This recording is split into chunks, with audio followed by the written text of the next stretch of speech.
que foi o seu processo, cara, para casar? Primeiro, se descobrir que a vocação era casar, né? Se preparar para isso. Como que você foi construindo na sua identidade essa questão da vocação ao matrimônio, né? Sim. Mano, acho que deu pra você perceber na minha história que isso nunca foi um desejo, isso nunca foi um sonho, nunca fui a criança que sonhava em ser pai, sonhava em ser esposo, sonhava com essa ideia de vida, nunca foi uma realidade. Eu comecei a considerar isso depois do meu encontro com Jesus, quando você começa também a pensar, tipo, não só em meu encontro com Jesus, mas também a idade, né? Assim, no sentido assim, vai chegando aos seus 18 e você começa, tipo assim, mano, como vai ser minha vida? Qual o caminho, né? E o jovem católico, ele tem esse negócio da vocação, né? Ai, qual é a minha vocação? É uma pergunta que eu recebo muito. Eu vou ser padre, eu vou ser celibatário, eu vou ser leigo consagrado, e isso é uma coisa que as pessoas falavam muito ao meu redor. Sendo bem sincero, isso nunca foi uma questão que tomou muito a minha cabeça, não. Nunca fiquei muito perturbado com isso. Tipo assim, qual é a minha vocação? Será que eu vou casar? Será que eu vou ser padre? O meu foco sempre foi Jesus e a missão. Então eu estava muito aplicado na minha vida espiritual. Sim. E estava muito aplicado nas missões. Eu estava viajando muito, eu estava pregando muito, cantando muito. E eu sempre fui muito envolvido com o ministério de missões mesmo, sabe? Então, tipo, eu já fiz muito trabalho com escola, fiz muito trabalho com paróquia, fiz muito trabalho com, cadeia, trabalho nas casas, rezar pelos outros na rua, rezar no aeroporto, dar carta para as pessoas do amor de Deus. A minha experiência de evangelização, ela vai para além da música, Sim. sabe? E eu tava muito focado nisso, e eu sempre fui muito apaixonado por isso, assim, sabe? E foi no meio desse caminho que eu fui me percebendo, assim, sabe? Me percebendo aquilo que fazia sentido pra mim, assim. Bem no início, eu achei que eu ia ser celibatário. Ali nos meus primeiros anos da Colo de Deus, ali, eu achei que eu ia ser celibatário por conta do meu amor por Jesus, assim. Eu falava assim, cara, eu amo tanto Jesus que eu não consigo me imaginar dividindo o meu coração com outra pessoa. Eu não conseguia me visualizar num lugar de intensidade, no amor a Deus, que se não fosse essa Sim. realidade, sabe? Mas aí eu conheci a Larissa, né, mano? E a Larissa foi paixão à primeira vista, assim. Foi uma coisa bizarra. A gente se conheceu no norte do Paraná, numa cidade chamada Apucarana.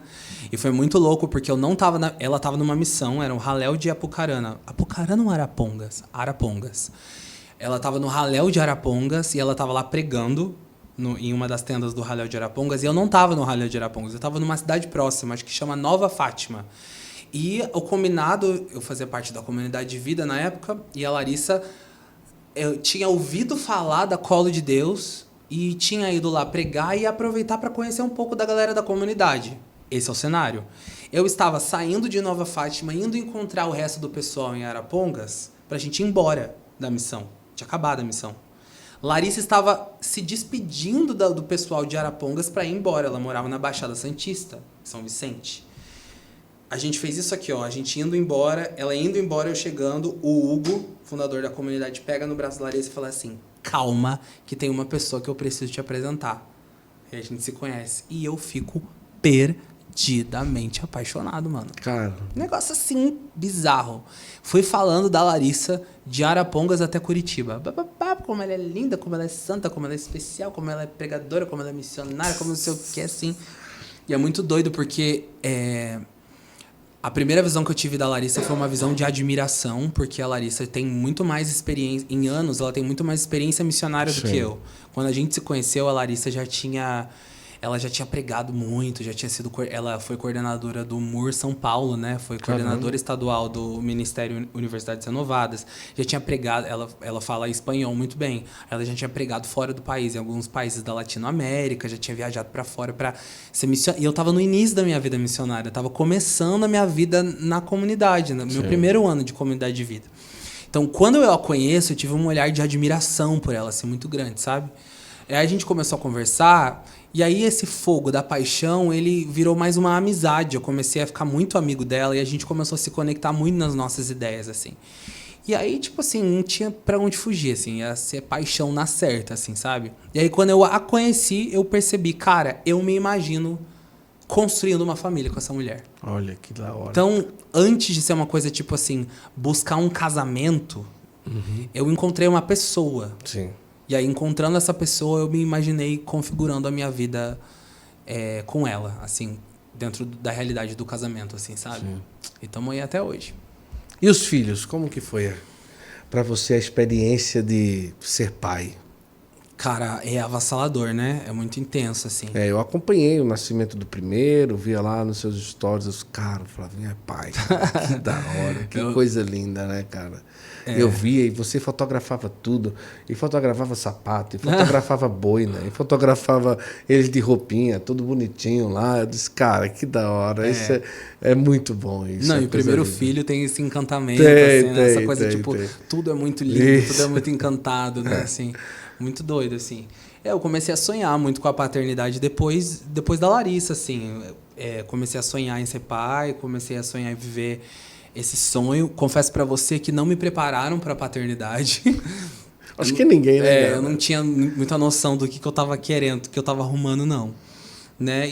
Mas, assim, eles são o amor da minha vida, assim, né? Os meus filhos, assim. Mas também é definitivamente a parte mais difícil da minha vida também, assim. Ser pai exige muito de mim. Eu busco ser um pai muito presente, né? Um pai muito presente, não só presente de presença mesmo, mas de ser muito atuante em todas as demandas das crianças e tudo mais, assim. E é avassalador. A gente demorou 1 ano e meio para engravidar, né? A gente queria engravidar na lua de mel, assim. Mas na noite de núpcias. Mas a gente demorou 1 ano e meio para engravidar e a gente já tava assim na ansiedade, assim. Então, quando ele veio, foi um grande presente, uma grande alegria, né? E foi muito, muito especial. E aí, logo, a gente engravidou do Caetano, né? Eles têm 11 meses de diferença. A galera acha que a gente furou o resguardo, mas eu juro que não. Eu respeitei a mulher. Agora... o processo de gravidez do primeiro filho, ele foi praticamente contemporâneo a um tempo que você estava começando ainda a buscar o seu caminho sozinho, não é? Muito. E total insegurança, não é? Mano, foi na pandemia. Eu lembro, isso mesmo, foi na pandemia. Então, tipo assim, não estou na comunidade, meu trabalho é música, a minha missão é essa... que eu tô começando a, tipo assim, achar o meu espaço como Flávio, porque até então tinha ali a comunidade que ajudava e tal, né? E Sim. tudo.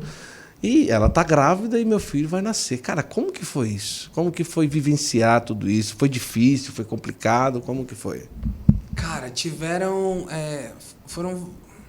foi intenso, assim, sabe? A galera chegou junto para ajudar, o pessoal que seguia você, ou você tinha um caminho ali, não, isso aqui eu consigo fazer, eu tenho certeza que eu consigo sustentar colégio quando nascer e tal, não sei o quê, ou você teve que dar um jeito a isso aí nessa época?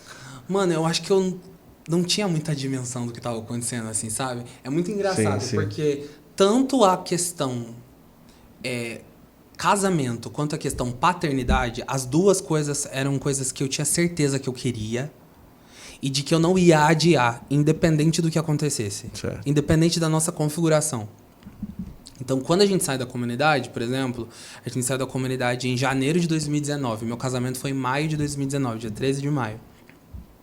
E o nosso casamento já estava marcado e tudo mais, com data marcada, né? Todo mundo falava assim, você acabou de sair da comunidade, vê como que você vai trabalhar, o que você vai fazer, se recupera, adia o casamento e tudo mais. Eu sempre tive certeza, independente do que acontecer, eu vou casar com essa mulher e a gente vai casar no dia 13 de maio. Caramba. É uma coisa que eu nunca pensei em adiar, sabe? E gravidez também, era uma coisa tipo assim, independente do que acontecesse, se a gente tava no meio de uma pandemia, se a gente tivesse com qualquer perrengue financeiro, a gente vai, sabe? Tipo, eu acho que era um misto de confiança em Deus Sim. com um pouco de falta de noção. Sabe? Então, assim, então fui pra cima, mano. Fui pra cima, assim. A questão de grana era uma coisa que me pegava um pouco, mas não por conta dos filhos, assim. Mas me pegava um pouco, me gerava um pouco de ansiedade, assim. Tipo, como que eu ia sustentar minha casa, como que eu ia pagar os aluguéis. Que, assim, o início do meu casamento, ele marca também o início da minha vida adulta, na minha perspectiva. Verdade? Porque antes eu era comunidade de vida. Eu entrei na comunidade de vida fazendo 18. Né?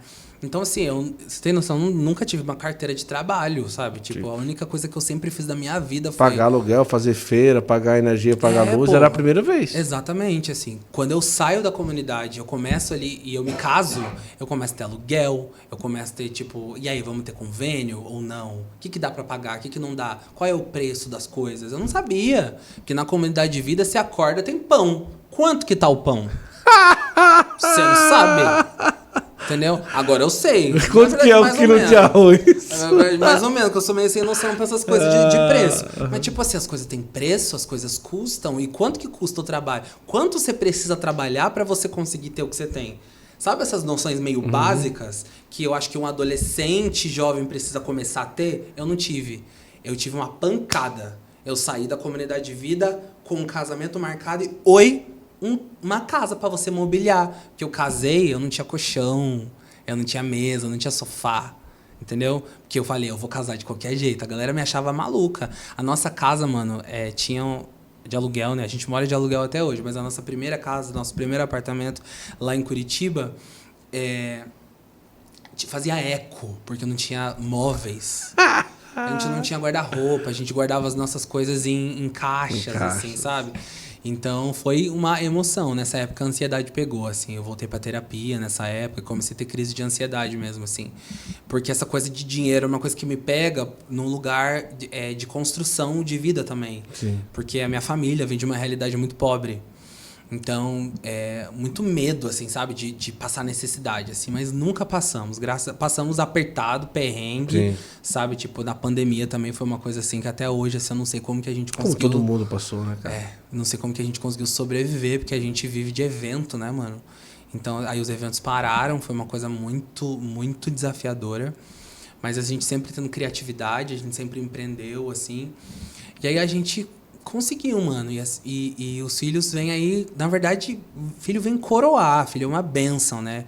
Ele te dá um senso de sentido, de propósito, de viver para além de você mesmo. Sabe? Tipo assim, eu trabalho, eu corro atrás das coisas por conta da minha família, dos meus filhos. E não só pra me satisfazer, só pra poder pagar a minha Netflix, entendeu? Sim. Tipo, é mais do que eu, assim. Então, é especial.